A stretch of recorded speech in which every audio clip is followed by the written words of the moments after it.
dans le film. Non. C'est quoi Bah, par exemple, Pierre Ninet dans le rôle de Samuel, il est sur un bateau avec ses amis, bateau de cool, aucun cadeau de sauvetage, mais Sam est un éternel optimiste. Non. Je suis trop désolé. Je crois que t'as l'unanimité, on déteste pour faire des trucs. Ah ouais, c'est dur. Ça, c'est bon. Tu nous pardonnes. Ouais, je vous pardonne. Désolé. On y va? Allez-y. Ouais. Igor, finalement, vous avez peur de rien. Vous faites réalisation, scénario, on vous voit partout. Et l'acteur. En fait, en vrai, je crois que j'ai peur de tout, mais ça m'a pas empêché de le faire, disons. Non, mais c'est vrai que quand on est jeune réalisateur en France, ça passe beaucoup par l'idée d'écrire son film. Moi, en même temps, je l'ai pas fait par défaut. Hein. J'ai toujours eu envie d'écrire et je suis très content de le faire. Et puis après, pour ce qui est de jouer la... Qu'est-ce que je vous ai dit? De pas trop rigoler à côté. Exactement, dans mon oreille. Excusez-nous, hein, on n'a pas complètement fini de... Voilà, je sais pas ce que je disais. Ce qui est de l'acteur, voilà, c'est vrai que j'ai écrit ce rôle en pensant à moi et j'ai eu du mal, au fur et à mesure que je me rapprochais du tournage, j'ai eu du mal de me faire à l'idée que ça pouvait être possiblement quelqu'un d'autre qui le ferait. Et puis pour ce projet en particulier, j'avais l'impression que c'était une force d'être très proche des acteurs pendant les scènes, de pouvoir les regarder, dire un truc en impro ou simplement entre deux prises être tout de suite très proche d'eux pour leur glisser un truc à l'oreille. Et donc je me suis permis de jouer ce truc-là. Après, je serais content sur mon prochain film de n'être que metteur en scène, puisqu'effectivement scénariste metteur en scène, parce qu'effectivement ça a certains inconvénients d'être aussi devant la caméra. C'est un film de potes. Qui était pote de qui à l'origine et à l'arrivée? Alors, moi j'ai rencontré Igor quand il a fait son court-métrage qui s'appelait Five aussi, qui était un peu l'embryon de ce long-métrage. On s'est rencontrés au moment du casting. Et dans la foulée, je crois qu'on a rencontré Pierre à peu près au même moment, c'était il y a 5-6 ans. Et très vite, Igor et Pierre ont eu envie, au-delà de leur amitié, de faire des projets professionnels ensemble, auxquels moi je me suis joint de force. Ils m'ont fait venir sur casting, sur un court-métrage que Pierre a réalisé, coécrit avec Igor aussi. Voilà. Et ensuite, on a rencontré Idrissa et Margot au moment du casting du long-métrage. Et voilà, je peux dire qu'aujourd'hui, on est tous très potes. Ouais. J'ai une question par rapport au scénario. Est-ce que vous êtes inspiré de vos propres expériences, par exemple, parier sur les enfants sur le manège ou des choses comme ça? Alors forcément, il y a beaucoup de moi dans ce film, donc oui. Après, pas particulièrement ce truc sur les enfants. J'ai jamais parié moi, mais j'ai souvent mon frère et moi, mon grand frère et moi, on est depuis très longtemps passionnés de paris sportifs, et ça nous est arrivé. Voilà, sur un quai de gare ou quoi, de parier sur de quelle couleur va être le manteau de la prochaine personne qui sort, et de s'échanger quelques pièces comme ça. Donc voilà, c'était tiré de ça, et voilà, là c'était adapté au film pour qu'il y ait un rappel sur les courses hippiques, etc. Mais effectivement, ça fait partie de ma vie un petit peu. Donc c'était plutôt le côté bande de copains, ou aussi l'esprit colloque, finalement, on se retrouvait dans l'auberge espagnole quelque part. Il y a un des deux côtés qui a pris le dessus, ou c'était... En vrai,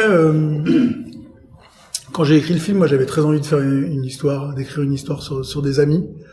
Après, dans le court-métrage, par exemple, ils étaient pas en colocation, donc c'était pas la base des choses, mais pour tenir une histoire sur 1h30, voire un peu plus, comme c'est le cas ici, c'est bien d'avoir des enjeux, d'avoir des personnages qui ont envie de faire des choses ensemble. Et là, en l'occurrence, je trouvais que habiter ensemble, puisque moi, je suis en colocation depuis 7-8 ans maintenant avec les mêmes personnes, c'était un bon point de départ pour que les choses basculent, et voilà. Et puis en même temps, c'est agréable de filmer une colocation. Effectivement, ça rappelle des films comme l'auberge espagnole, qui sont des références que j'assume complètement. J'ai une question un peu plus personnelle. Vous n'avez pas subi vos parents, est-ce qu'ils vous ont encouragé dans ce que vous vouliez faire, ou est-ce que ça c'est une petite référence? Non, moi en l'occurrence, j'ai eu beaucoup de chance. Mais mes parents m'ont toujours encouragé à faire ça. J'ai commencé le droit, mais ça n'a pas duré longtemps, et assez vite je leur ai dit que j'avais envie d'essayer d'être acteur, scénariste, réalisateur, et ils ont toujours été très très très derrière moi, et toujours avec beaucoup d'enthousiasme. Pour ça, j'ai eu beaucoup de chance. Pour les références, on n'est pas plutôt sur Judas Pato, une sorte de... Si, effectivement. Il y a l'américaine et la française. Il y a complètement d'Apato dans mes influences, mais c'est vrai que le travail de Clapiche, que ce soit le Péril jeune ou l'Auberge espagnole, il y avait cette espèce de fraîcheur du moment, de découvrir aussi une nouvelle génération d'acteurs, etc. Où c'est vrai que pour moi, c'est des films qui m'ont marqué. Après, il y a La haine de Kassovitz que je cite aussi comme étant une de mes références, même si c'est pas une comédie. Moi, je l'ai perçu quand j'ai eu 12-13 ans et que je l'ai vu pour les premières fois. J'ai pas perçu le côté social du film tout de suite et j'étais plutôt sur la quotidienneté, la fraîcheur, l'énergie qu'il y avait dans les dialogues entre Cassel, Tagmaoui et Koundé. Comment vous êtes passé du court-métrage au long-métrage? Ça a été laborieux ou pas pour les financements? En fait, moi, j'ai auto-financé avec mes sous que je gagnais en étant voiturier, pour le coup, ce qui s'est retrouvé dans le film, et les dons de mes parents, mes grands-parents et des amis qui ont bien voulu m'aider à l'époque. J'ai fait ce court-métrage. Ensuite, j'avais fait ce court-métrage pour que ça me mène au long ou à la série. À l'époque, je savais pas exactement où. Donc, ça a été plutôt le point de départ. Donc, ça a été difficile. Maintenant, les financements, après, c'est un alliage de plein de choses qui font que tout d'un coup, un film est finançable, plus ou moins bien aussi, parce qu'il y a des films qui sont financés. Voilà, et là, en l'occurrence, le scénario, ma bande de potes et la chance d'avoir Pierre à nos côtés, ça nous a aidés pour ça. On vous a donné carte blanche pour faire votre projet tel que vous le pensiez, ou alors il y a eu des choses... Non, je pense que sur un premier film, avoir carte blanche, ça n'existe pas. Même sur un film en général, on est souvent toujours contraint par des choses aussi de temps, d'argent. Mais j'ai eu la chance de faire ce premier film dans des bonnes conditions pour un premier film. Et je sais que je suis très chanceux de ça, donc je ne me plains pas, même si je pense que la carte blanche n'existe pas vraiment, sauf peut-être pour des projets démesurés dont je ne suis pas à la tête pour le moment. Toute la bande a autour des 25 ans, on va dire, à peu près, enfin dans l'histoire. Finalement, ce film ne s'adresse pas que à des gens de cet âge-là. Je pense que ça va ratisser beaucoup plus large. Tant mieux. C'est vrai que en vrai, la base de l'histoire se passe sur ces jeunes. Donc on s'était dit qu'intuitivement ça plairait aux gens qui ont entre 15 et 35 ans. Mais plus on monte le film, plus on se rend compte que il y a quelque chose d'universel simplement dans la bande de potes ou simplement les amis au sens plus général, et que les gens de 40, 50, 60 ans, même 70 ans s'y retrouvent quand même et trouvent quelque chose qui est ou de la nostalgie, qui leur rappelle leurs années fac, ou simplement s'imaginer comment vivent leurs enfants qui sont partis dans les plus grandes villes et qui sont en colocation. Il y a quelque chose comme ça qui fait qu'effectivement c'est assez transgénération. Dans l'écriture, il y a deux personnages qui sont plus développés par rapport à la bande de 5. C'était voulu, ou alors ça s'est fait comme ça au montage Non, pas du tout. C'est très voulu. Hein. C'est-à-dire que effectivement, on m'en parle beaucoup parce qu'il y a le côté où c'est 5 et que sur l'affiche on est 5 et que il n'y a pas de mise en avant véritable sur l'image qu'a le film avant qu'on le voit. Donc j'ai beaucoup de gens qui me parlent de ça, mais pour moi ça a toujours été assumé que nos personnages à tous les trois étaient plus en retrait, simplement parce que Pierre est la locomotive de l'histoire et que François est le premier wagon qui s'y raccroche. Donc c'est vrai que leurs intrigues à eux sont plus nourries, mais ça a toujours été comme ça. Dans le court-métrage, tous les personnages avaient les mêmes traits, les mêmes caractéristiques, ou ça a changé lors du long-métrage? Il y a déjà un personnage qui est celui de Margot, de Julia, qui est né entre la version courte et la version longue. Il n'y avait pas de fille à l'époque dans cette bande. Et puis, oui, plus ou moins. En l'occurrence, franchement, c'est très différent. Un court-métrage, ça dure 15 minutes, 20 minutes. On n'a pas les mêmes enjeux, puis pas le même temps pour développer les caractéristiques des personnages. Donc, il y avait forcément des filiations entre, mais les personnes ont quand même pas mal évolué, sauf sur celui de Timothée, qui est resté assez fidèle à ce qu'il était dans le cours. Justement, c'est pas dur d'être la seule femme dans la bande de 5? Non, ça a été carrément, parce que c'est 5 garçons et qui ont effectivement du caractère, mais comme j'en ai aussi, ça a matché assez vite. Matché ou faillité? Pas faillité, matché.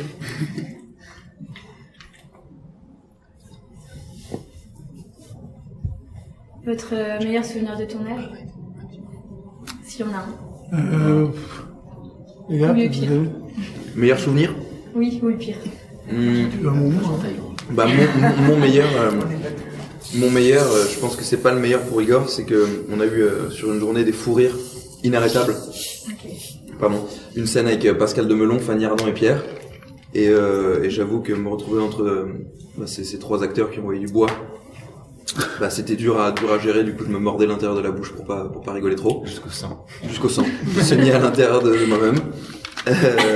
Hémorragie nucléaire. Ouais. Et je pense que pour Igor, par contre, les bonbons sont là.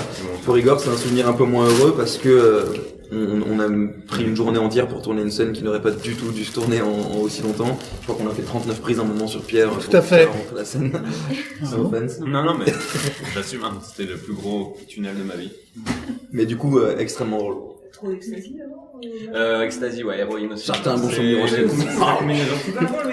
Non, c'était Fanny Ardant. Déjà, moi, Fanny Ardant qui jouait son propre. Elle joue Fanny Ardant, qu'elle a l'autodérision de faire ça, et elle le faisait d'une manière tellement drôle, tellement rock'n'roll, tellement à l'ouest. Elle jouait tellement bien, espèce de star de cinéma qu'on soupçonne pas de fumer des gros bédos et de rouler en Mercedes. C'était très drôle et ça a pris beaucoup de temps, mais ça reste un des très grands souvenirs du film. Il y a eu beaucoup de fou rire et il y a eu en même temps on s'est aussi beaucoup pris la tête sur comment raconter le mieux possible une situation de comédie. On est toujours à cheval là-dessus, c'est-à-dire l'idée de vraiment se donner du mal pour faire rire, quoi, de se dire que c'est une chose sérieuse de faire rire, et c'est pour ça que je suis content aussi de faire partie d'un projet qui a une vraie direction artistique, qui, je pense, Igor a mettait un point d'honneur au fait que ce soit bien éclairé, bien écrit, rythmé. Voilà, c'est pas parce que c'est une comédie que c'est facile et que c'est bâclé et qu'on a juste des situations de comédie et ça suffit. L'idée était de faire un objet vraiment travaillé aussi, même si c'est un objet de divertissement complètement assumé et humble dans ce sens-là. C'est quelque chose de sérieux de faire rire, et je crois qu'on avait tous ça en tête. Les personnages ont des contrastes importants. Si je prends les deux personnages principaux, il y en a un qui est riche, l'autre qui l'est moins, il y en a un qui est pipi caca, l'autre qui l'est moins. C'était une écriture voulue, ou alors ça a été inspiré d'expériences diverses? Non, mais c'est vrai que naturellement, moi j'avais déjà le personnage de Timothée en tête très bien quand j'ai commencé à écrire, et le personnage que j'ai écrit pour Pierre avait cette espèce il est à côté de la plaque, mais d'une manière complètement différente de celle de Timothée. Il est simplement dans une espèce de réalité augmentée où il pense que des choses qui vont se casser la gueule pour lui vont fonctionner. Et puis après, c'est vrai que c'est des duos qu'on aime retrouver au cinéma, voilà, qui a un boulet et un autre qui rame contre le courant de ce que lui envoie son partenaire, des duos comme dans La Chèvre, Dîner de con. On aime toujours voir quoi? Ouais. Oui. Et voilà. Et donc effectivement, voilà, ça faisait partie du projet aussi depuis le début d'avoir ces moments-là et ces ficelles de comédie, ces ressorts de comédie. Vous avez les textes sont assez crus, on va dire. Hein, tu disais pipi caca, ouais, bon, si on veut. Et finalement, vous pensiez à tous les publics à ce moment-là, ou c'était pour vous le langage parlé dans une bande de copains? Moi, je suis très comme ça avec eux dans la vie, avec mes amis aussi. J'avais pas envie entre guillemets de me pervertir en me disant parce que tout d'un coup je fais du cinéma, je vais plus oser parler comme je parle dans la vie. La chance que j'ai, c'est d'avoir des acteurs qui sont capables avec leur sourire, avec leur charisme, avec leur élégance naturelle, de prononcer ces mots qui sur papier sont crus et un peu trash, mais où j'ai l'impression que ils ont réussi à les manier avec virtuosité pour faire que la grivoiserie soit sympathique. Oui, on a l'impression d'une immersion finalement dans une coloc, en gros, dans une bande de copains, mais on finit quand même beaucoup dans l'appartement. Ouais, mais c'est vrai que c'était aussi un des enjeux du film. J'en parlais un petit peu au début comme d'un documentaire animalier, pas dans le sens barbant du terme où on attend 2 heures qu'une baleine fasse l'apparition, mais simplement dans l'idée de se projeter dans une tribu, d'en acquérir les codes et de goûter à l'ambiance. Donc je prends ça comme un compliment si vous avez eu l'impression vous d'être transporté là-dedans, c'est que quelque part on a dû faire quelque chose dans le bon sens, c'est pas complètement trompé. Quel regard vous vouliez porter sur la banlieue, parce que vous dites que vous aimez bien La Haine, et du coup La Haine est un film vérité sur la banlieue, alors que là on est quand même assez loin, je pense qu'on voulait... Ah bah de toute façon moi je suis toujours parti du principe que les gens allaient saisir assez vite qu'on fait une comédie et accepter la convention que on caricature un tout petit peu les méchants et que là en l'occurrence l'immersion qu'ils font dans la banlieue, c'est pour aller se fournir de l'herbe. Après, voilà, c'est assez avéré que beaucoup des trafics ont lieu dans certaines cités qui sont d'ailleurs souvent connues pour ça. Donc bon, voilà, j'allais pas tordre le cou à la réalité de ce qui se passe en Île-de-France pour tout d'un coup aller les faire acheter dans le 8e ou dans le 16e. Voilà, et puis l'idée de comédie qui est de dire de fish out of the water, de prendre un quelqu'un et de l'emmener dans un milieu qu'il ne connaît pas, dont il ne connaît pas les codes et dont il croit connaître les codes parce qu'il a vu un jour un reportage sur la banlieue. Je pense qu'à ce moment-là, on a assez de second degré et nos personnages sont un peu risibles dans leur manière d'appréhender les choses. Donc j'espère que ça se ressent quand même, qu'on se prend pas complètement au sérieux à ce moment du film. Est-ce que pour donner de la vie ou de la profondeur à tous vos personnages, vous leur faites un CV? Mais c'est parce que finalement, je me disais dans la journée, on ne sait pas ce que vous faites dans la vie. Écoutez, vous faites partie des 5, mais il n'y a que Pierre. Pierre, on sait qu'il fait médecine peut-être, mais c'est pas sûr. Bah en vrai, si on fait attention, on voit qu'Idrissa fait du droit. Ouais. Au début, il est en bibliothèque. On voit que Margot travaille a priori pour quelqu'un qui dans un cabinet, je sais pas exactement quoi, mais en tout cas, c'est fait le rodé d'un cabinet juridique, ça c'est sûr. voilà. Démissionner, s'il vous plaît. Merci. Le personnage, la voix off, dit qu'on ne sait pas ce que va finir faire par Timothée, mais qui fait de la cuisine et qu'il aime ça.